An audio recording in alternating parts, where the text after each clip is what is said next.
Secretary of State Hillary Clinton is in Israel. Now, awkwardly, Israel doesn't really have a government right now. Its new prime minister will be its old prime minister, Benjamin Netanyahu. Mr. Netanyahu is still forming a government. He has, shall we say, a delicate relationship with the Clintons. Handshake, please. Yes. In other words, they had to be told to shake hands. Oops! Secretary Clinton's message on this trip is that the U.S. is reversing George W. Bush's policy of plugging its ears and going la la la la la la la, and instead is sending diplomats to talk with the nation of Syria. Now, NBC's chief foreign affairs correspondent Andrea Mitchell is traveling with Secretary Clinton. She spoke with the secretary about the change in policy. You're sending 2 diplomats to Syria. It's the first time in 4 years. Why now? I think it's important that our 2 diplomats, one from the State Department, one from the White House, stop in Damascus to personally convey to the government the extent of our concerns. Joining us now is NBC News chief foreign affairs correspondent Andrea Mitchell, who is live in Jerusalem. Good evening, Andrea. Thanks for joining us. You bet. My pleasure. What is the administration expecting about this, the prospects of diplomacy with Syria, and how much of a change is this from the Bush administration? It's a big change, Rachel. What they are doing is reopening talks with Syria for the first time in 4 years. Those talks were canceled, all diplomacy canceled with Syria after the Bush White House, probably correctly, blamed Syria for the assassination of Rafiq Hariri, the Prime Minister of Lebanon. That said, the Obama administration thinks that Syria is the best route, the road to Damascus being the road through which all diplomacy in the Middle East will rest, and that in fact, with no government in Israel and with a weak Palestinian leadership, the divisions that you know of, Hamas and Fatah, and the war going on in Gaza, that in fact Syria, getting Syria on board is probably the most hopeful thing that they can do.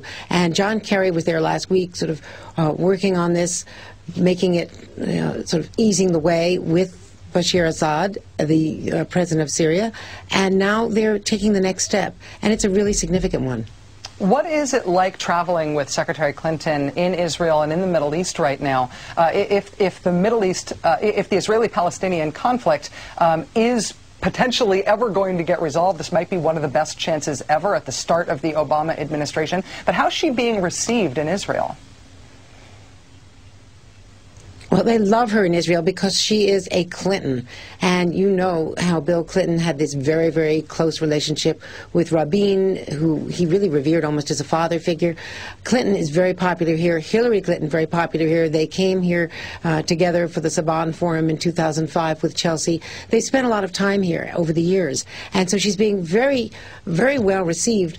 But there is going to be tension. There already was, I think, with Bibi Netanyahu, the designated prime minister who can't form a government, and so far it looks as though he's going to have to go to the right-wing parties to form that government. So it will not be a centrist government. And while she says over and over again that we believe that a 2-state solution is inevitable and inescapable, is her language, he is not persuaded.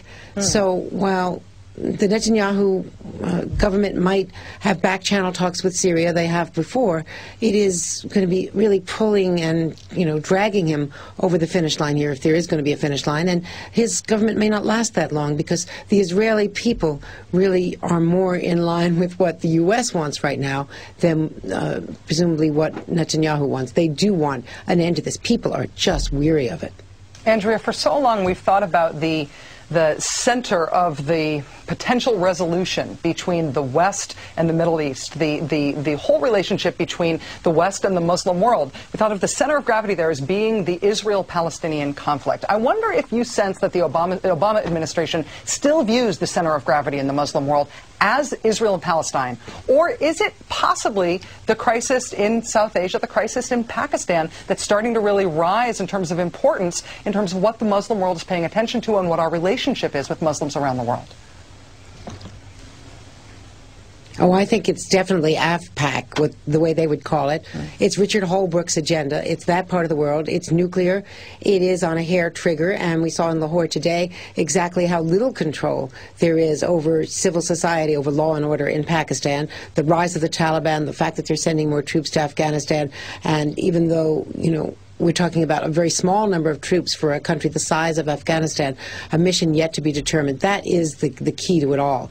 That said, they can't ignore the Middle East, but there is really nothing happening here on the ground that would make it the right time to till the soil. You've got a weak Palestinian leadership, you've got Hamas resurgent, and divisions in Gaza, bloodshed there, continued rocketing, so that they can't really press hard for Israel to open those borders as hard as they would like to intellectually, because there still is rocketing, and so Israel can still justifiably insist on its right to defend itself. So they've got no moral, political leverage right now on the Israeli-Palestinian front, and as you've pointed out, no government. And with that said, the best route they think is through Syria and through trying to pressure Iran through Russia. That was the other really significant thing today. The signals from the White House and the State Department that they are willing to give up missile defense in Eastern Europe. Who would have thought it? And give that up as a trade-off. They'll say it isn't a quid pro quo, but that's exactly what was laid out. And they're talking about enticing the Russians back into the game, getting the Russians to pressure Iran. That's a big deal. That's warming up the Russian relationship. It just seems like the closer attention you pay to what's going on in foreign policy, the more you realize what a big change has happened between these two administrations. Andrea Mitchell, NBC News Chief Foreign Affairs Correspondent, thank you so much. Congratulations on that interview with Hillary Clinton.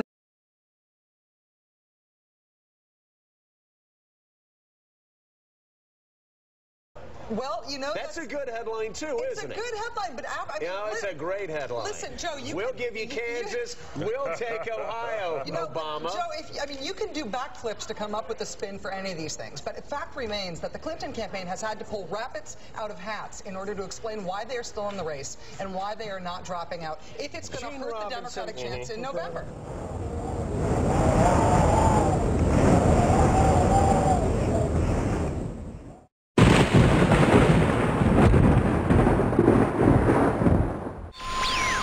It's not over until the lady in the pantsuit says it is.